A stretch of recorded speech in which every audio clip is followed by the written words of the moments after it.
Good evening, everyone.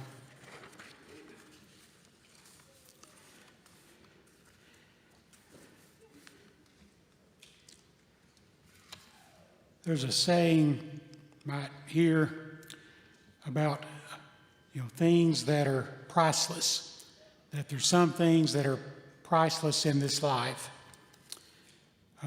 which may be advertising something.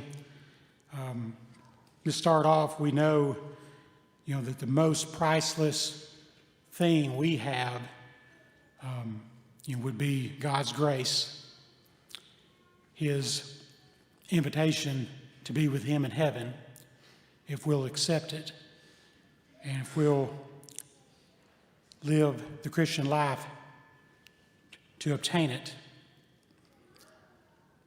Jesus' sacrifice, the blood of the Lamb, could not be any more priceless. That being said, things on this earth that someone may deem as priceless, usually that may be a rare jewel, a gem, maybe that advertised as such or described, something priceless to yourself. That could be an item from your family, may belong to your grandmother or great-grandfather, something passed down through generations would be priceless to you. In sports, if someone's ever obtained a championship as a team at any level, and you work together as a team and accomplish that ultimate goal, that would probably be something that you would not put a price on. But tonight, something else we can think about that is and should be priceless to us is our friendships. Making friends and building genuine, deep friendships are very important. So important that God thinks that our relationships with our neighbor is so important that He asks us to love them as much as we love ourselves.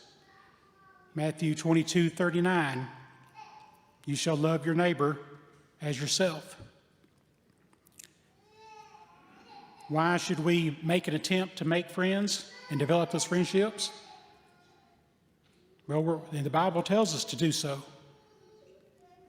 In John 15, verses 12 and 13, and the verses that I'll be sharing tonight are from the New King James Version.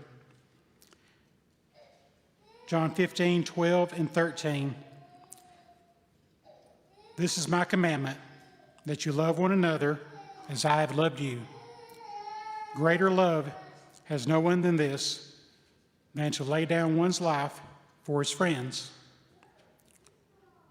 Galatians 6 and verse 2. Bear one another's burdens, and so fulfill the law of Christ. And 1 Peter 4, verses 8 and 9. 1 Peter 4 and verses 8 and 9. And above all things, have fervent love for one another, for love will cover a multitude of sins. Be hospitable to one another without grumbling. Don't do this because you feel like you have to. Don't do it expecting something necessarily in return. Do so because you have the opportunity to, you get to make these friendships, especially with your fellow Christians. Some people may, think that they can get along just fine without those close friends. But people like that are really missing out on not making those meaningful relationships with other people. The world that which we live in is filled with problems and obstacles, disappointments, and Christians do need each other. There are many things that you can do for a friend, and a friend can do for you, which can help you both grow as a person in Christ. There are benefits of having friends. Ecclesiastes 4, verses 9 and 10 reads, "Two are better than one, because they have a good reward for their labor. For if they fall, one will lift up his companion. But woe to him who is alone when he falls, for he has no one to help him up." Proverbs 27 and 17 says, "As iron sharpens iron, so a man sharpens the countenance of his friend." A few verses earlier in Proverbs 27, verse 10, "Do not forsake your own friend or your father's friend, nor go to your brother's house in the day of your calamity. Better is a neighbor nearby than a brother far away."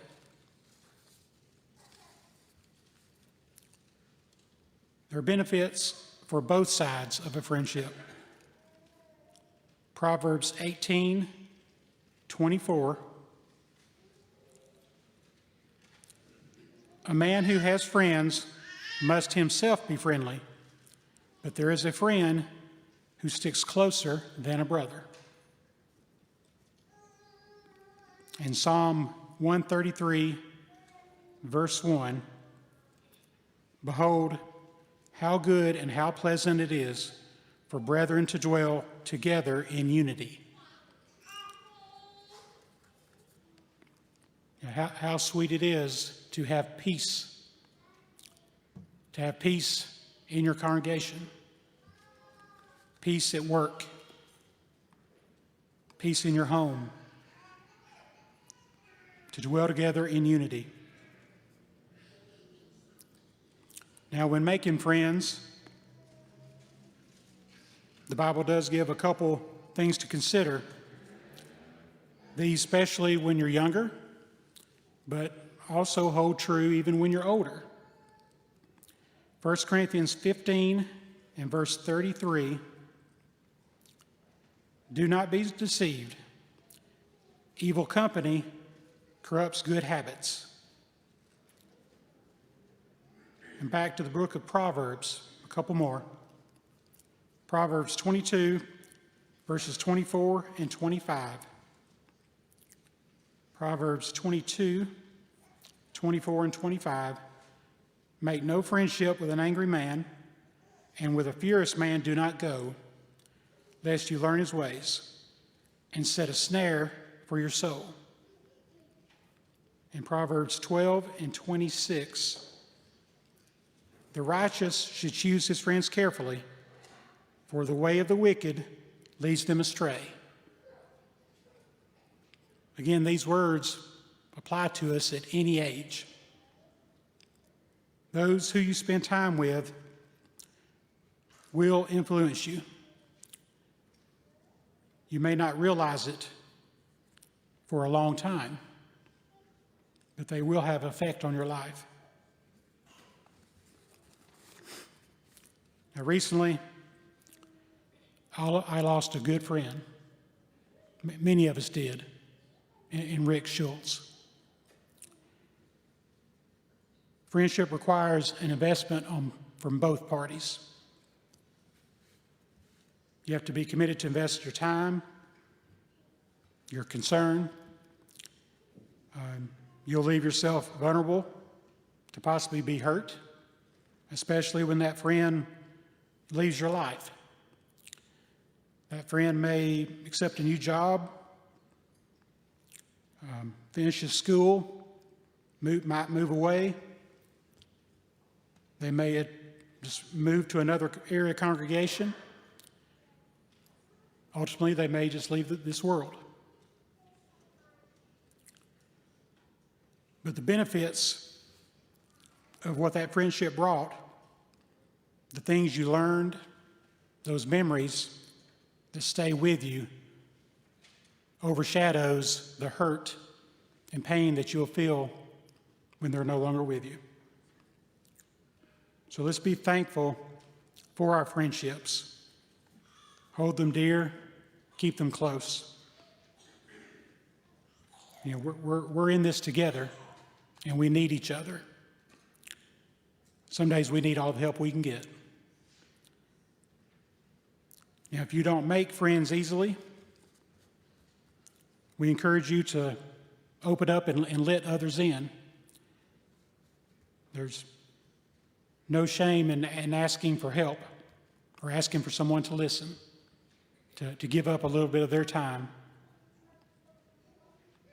Let us not miss out on opportunities given to us to be a friend of others, because we may not realize the effect that we can have on other people and the effect they can have on us. If we can be a friend to someone here tonight, or if you have any need, please come forward as we stand and sing.